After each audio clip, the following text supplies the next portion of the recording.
வந்து அந்த நிவாரணத்தை கொடுத்துருக்காங்க. ஒரு குடும்பத்துக்கும் 20 லட்சம் ரூபாய், 2 குடும்பத்தை மட்டும் அம்போன்னு கைவிட்டு இருக்காங்க.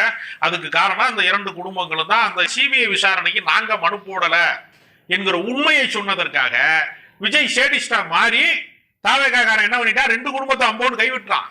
இது எவ்வளவு பெரிய அயோக்கியத்தனத்தோட உச்சம். உனக்கா உயிர் கொடுத்தவனுக்கு நீ கொடுக்க வேண்டிய பணத்தை நிவாரணத்தை கூட நீ கொடுக்க மாட்ட.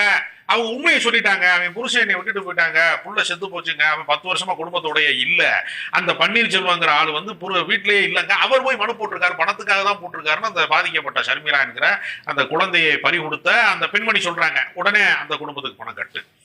அதே மாதிரி என்னை ஏமாத்தி கையெழுத்து வாங்கிட்டு போயிட்டாங்க. அரசாங்க வேலை ஏதோ ஏற்பாடு பண்ணி தரேன்னு சொல்லி தான் கையெழுத்து வாங்கினாங்க. ஏடிஎம்கே செயலாளர் கையெழுத்து போட சொன்னாங்க, அதனால போட்டேங்கன்னு இன்னொருத்தர் சொன்னாரு.